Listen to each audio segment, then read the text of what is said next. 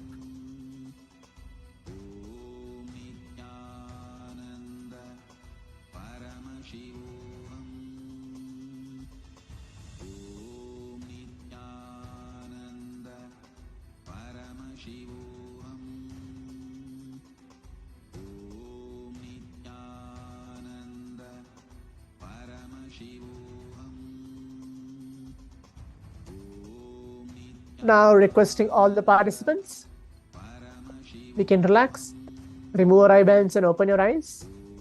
You can take off our eye bands. Please open your eyes. Requesting all the participants again to please open your eyes. You can take off your eye bands.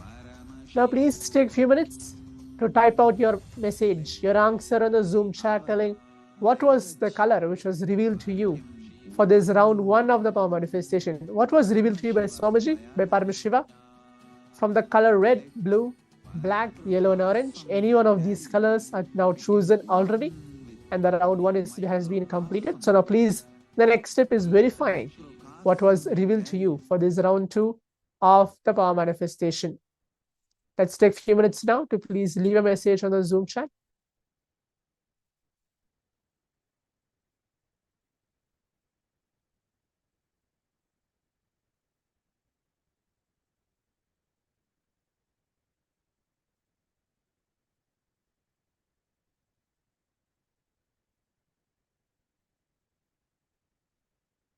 Okay, I can see the participant name as Johnson and put a message black.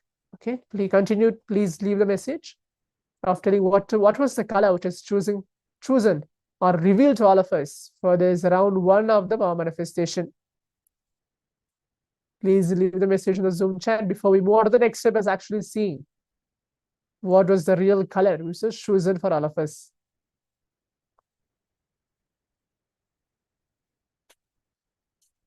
Paveen has put red. Okay, that's great. Srinivasan black. Okay.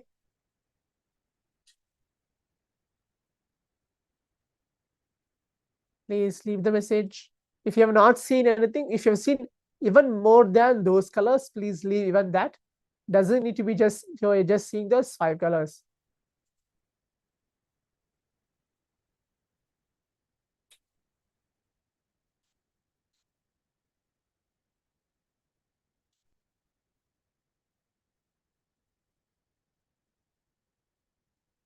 Now, as all the participants can see, the color was chosen for all of us was the color red. So I think the participant named as Pawan has got the color exactly correct.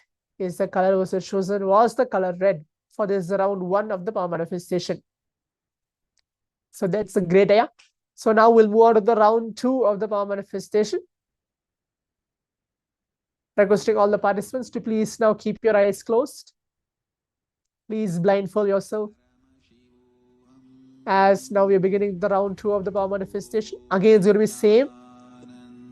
It's not going to be anything different. I'll be choosing any one color from the color red, blue, black, yellow, and orange for this round 2 of the power manifestation. Please keep your eyes closed. Visualize Swamiji, Paramashiva entering the space.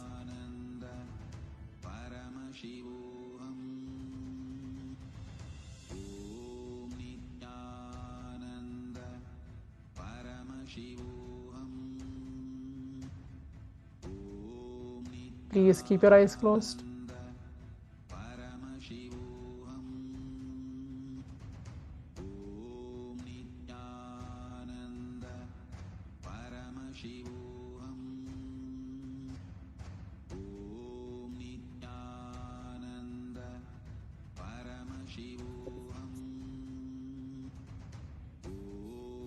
red orange gradient would have.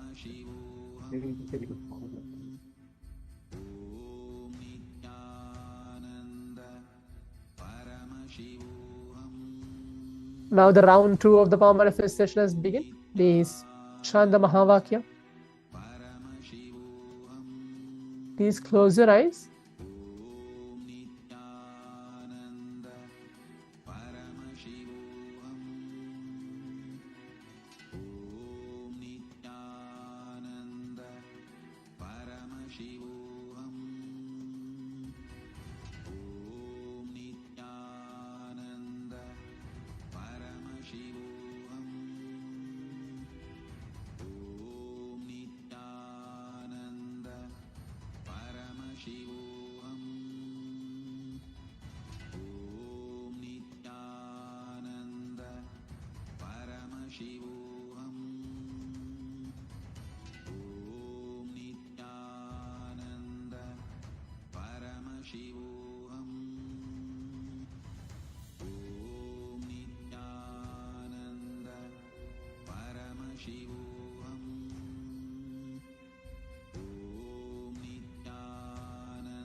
Keep chanting the Mahavakya. You keep seeing what was revealed, what is getting revealed to all of you. Do not open your eyes. We have a few more seconds left.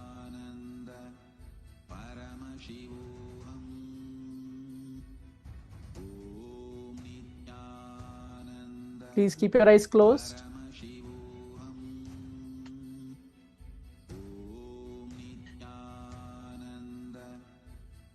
Please keep your eyes closed. You can see 1 or 2 participants have removed your eye bands. Seng Weng Li. Please keep your eyes closed.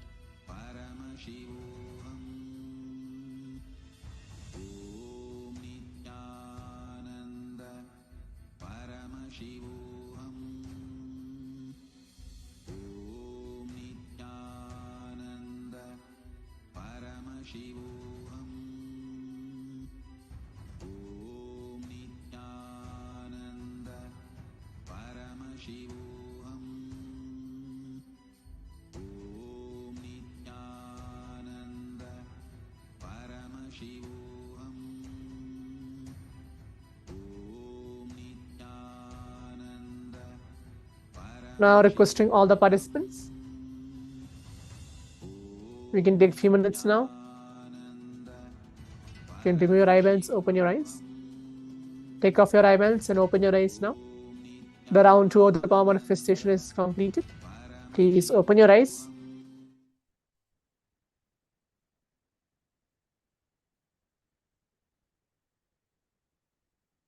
Now take a few minutes to type out your answers on the Zoom chat, telling what was revealed to you for this round 2 of the power manifestation. Please leave the message on the Zoom chat, telling what was revealed to you. I can see the participant named as Shivatalan has put a message blue. Johnson blue, okay.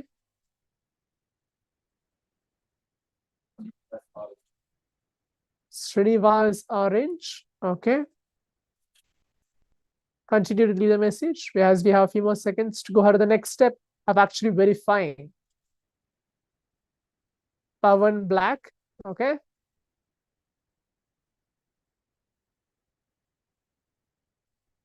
Please leave the message telling what was revealed to you for this round 2 of the power manifestation.